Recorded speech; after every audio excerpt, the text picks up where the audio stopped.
ایک صحابی نے آ کے کہا کہ حضور مجھے اس قدر غربت اور فقر نے گھیر لیا ہے.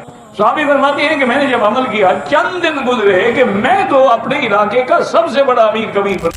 بسم اللہ الرحمن الرحیم. السلام علیکم. امید کرتا ہوں کہ آپ سب خیریت سے ہوں گے. آج میں آپ کو مولانا مکی الحجازی صاحب کا ایک ایسا وظیفہ بتاؤں گا جو تقریباً ہر شخص کی ضرورت ہے. مولانا صاحب پچھلے کئی سالوں سے حجاز کے اندر دین کی خدمت سر انجام دے رہے ہیں.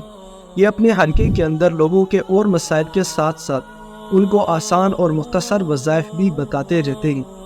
اسی سلسلے میں ایک شخص جو رزق کی تنگی کی وجہ سے بہت زیادہ پریشان تھا، اس نے مولانا مکی الحجازی صاحب سے رزق کی وسعت کے حوالے سے ایک وظیفہ دریافت کیا.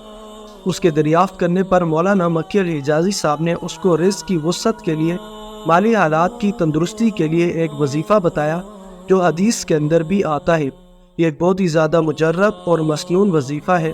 جس شخص نے بھی اس وظیفے کو کیا، اللہ رب العزت نے اس کے مال کے اندر وسعت پیدا فرمائی ہے. تو ناظرین، وہ کون سا وظیفہ تھا جو مولانا مکی الحجازی صاحب نے اس شخص کو بتایا؟ وہ وظیفہ جاننے سے پہلے اگر آپ یہ چاہتے ہیں کہ آپ تک اسی طرح کے بڑے بڑے اور مشہور علماء کے وظائف پہنچتے رہیں، اس کے لیے ہمارے اس چینل کو سبسکرائب کریں. تو ناظرین، وظیفہ جاننے کے لیے مولانا مکی الحجازی صاحب کی یہ ویڈیو سنیں. سبحان اللہ و بحمدہ سبحان اللہ العظیم. یہ بھی بڑا شان والا کلمہ ہے. امام بخاری رحمۃ اللہ علیہ نے اپنی حدیث اسی پہ ختم کی ہے.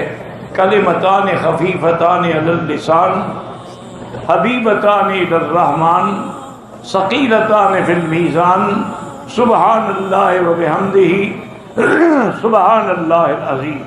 یہ بھی پڑھا کرو اور رزق کی وسعت کے لیے استغفار پڑھا کرو. استغفر اللہ الذی لا الہ الا هو الحی القیوم واتوب الیہ. اور ایک اور بھی میرے آقا نے عمل بتلایا ہے.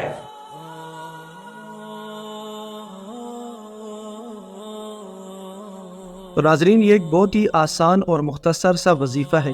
حدیث کے اندر بھی آتا ہے کہ اگر کوئی استغفار کرتا ہے تو اللہ رب العزت اس کو وہاں سے رزق عطا فرماتے ہیں جہاں سے اس کو وہم و گمان بھی نہیں ہوتا.